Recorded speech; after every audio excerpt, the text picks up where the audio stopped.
الحمد للہ رب العالمین، الصلاۃ والسلام علی رسولہ النبی الکریم وعلی آلہ واصحابہ اجمعین۔ الحمد للہ الذی ہدانا لہذا وما كنا لنہتدی لولا ان ہدانا اللہ۔ رب اشرح لی صدری ویسر لی امری واحلل عقدۃ من لسانی یفقہوا قولی۔ اچھا، 4 پیجز کا ہینڈ آؤٹ میں نے ابھی بھیجا ہے آپ کے پاس کوئی آدھا گھنٹہ پہلے۔ یہ چاروں پیجز اگر آپ بڑے غور سے دیکھیں، کل ایک سوال آیا تھا کہ نفس کیا ہے اور دل کیا چیز ہے۔ بڑے غور سے سنیں، یہ ہم چیزوں کو پہلے سمجھتے نہیں ہیں، پھر قرآن بھی ہمیں سمجھ میں نہیں آتا نفس کے بارے میں قرآن کیا کہہ رہا ہے۔ آپ کے آج کے 4 پیج کے ہینڈ آؤٹ پہ پہلا پیج، دوسرا پیج اور تیسرا، بلکہ چوتھا بھی، یہ سارے کے سارے جو ہیں یہ قرآن میں نفس کن کن آیات میں آیا ہے اور وہاں کیا معنی متعین ہوتے ہیں۔ اچھا، میں اس کو بالکل نہیں آپ کو پڑھاؤں گا، میں صرف اس کا خلاصہ بتاؤں گا، کیونکہ بہت ساری چیزیں میں بیان کر چکا ہوں اور آپ کو ہینڈ آؤٹ بھی بھیج چکا ہوں۔ اب آپ کا فرض ہے بحیثیت اچھے طالب علم کے کہ ان چیزوں کو سمجھ کے پھر بھی آپ سوال کر سکتے ہیں۔ جیسے میں نے آپ کو بتایا، میں نے آپ کو اپنا واٹس ایپ نمبر بھی دے دیا ہے، اور آج کی کلاس یا کل کی کلاس میں جو بھی سوال پوچھیں گے کسی وقت بھی میں انشاءاللہ جواب دوں گا۔ اچھا، اب سنیں نفس کیا ہے اور دل کیا ہے۔ پہلے تو اس ہینڈ آؤٹ کے ایک اکثر میں نے یہ آیت آپ کے سامنے پڑھی ہے، آخر میں دیکھیں نازیات کی آیت 41، 40 اور 41۔ وَأَمَّا مَنْ خَافَ مَقَامَ رَبِّهِ، وہ شخص جس اپنے رب کے سامنے کھڑے ہونے کا اس نے خوف کیا۔ یہ کس دن کی بات ہو رہی ہے؟ جلدی بتائیں۔ قیامت کے دن قیامت کے دن ہاں، جب اللہ رب العالمین جیسی ہستی کے سامنے میں اور آپ ہوں گے، اپنے آپ کو ہمیشہ رکھیں اور ہمیں وہاں پورا بتانا ہے۔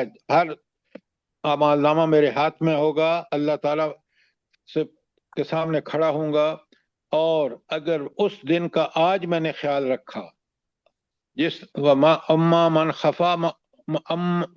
من خاف مقام ربہ، جو اپنے رب کے سامنے کھڑے ہونے سے ڈرا اس موجودہ زندگی میں، وَنَهَى النَّفْسَ عَنِ الْهَوَىٰ، اور اپنے نفس کو جو ہے اس خواہش نفس سے بچا لیا، فَإِنَّ الْجَنَّةَ هِيَ الْمَأْوَىٰ، تو اس کا ٹھکانہ کیا ہے؟ جنت سر، اللہ جنت ہے۔ اکبر، اللہ اکبر، اللہ اکبر۔ آج ہم نفس کو ڈھیلا چھوڑیں گے نا تو یہ نفس ہر برائی کی طرف بھاگے گا، اور اگر آپ نے اس دن کا خوف دل میں رکھتے ہوئے اس نفس کو ہر قسم کی خواہش نفس سے بچا کر اللہ کی تابعداری میں لگا دیا، اس شخص کے لیے مقام جنت ہے۔ بات بڑی آسان ہے لیکن کرنے میں عمل کے وقت بڑی مشکل ہے۔ کوئی سوال آپ کا اس آیت کے بارے میں؟ سر اسی پیج کا جو اوپر سے ایک لائن آ رہی ہے، بس وہ بتا دیں کہ یہ جو لکھا ہوا ہے، کاش تم ظالموں کو اس حالت میں دیکھ سکو کہ جب وہ سکرات موت میں ڈبوکیاں کھا رہے ہوتے اور فرشتے ہاتھ بڑھا چڑھا کر کہہ رہے ہوتے کہ لا الہ الا نکالو اپنی جان۔ یہ ساجدہ، سکرات موت آپ جیسے طالب علم کو یہ اچھی طرح پتہ ہونا چاہیے، سکرات الموت وہ کشمکش ہے جب انسان کا روح اس سے کھینچا جاتا ہے۔ اللہ تعالیٰ نیک فرشتے نیک آدمیوں کے لیے بھیجتا ہے، وہ نیکی، فرشتے برے نہیں ہوتے، لیکن اللہ کا حکم یہ ہوتا ہے کہ نیک آدمی کی روح بڑے اطمینان اور سکون سے نکالو۔ حدیث میں بتایا گیا ہے کہ اس کی جان ایسے نکلتی ہے، آپ نے کبھی مشکی دیکھا ہے جس میں پانی میں بھرا ہوتا ہے مشک ہوتی ہے؟ بالکل سر، یوں ہی اس کا منہ کھولتا ہے نا، سارا پانی آرام سے نکل جاتا ہے۔ یہ معاملہ ہوتا ہے اللہ تعالیٰ کا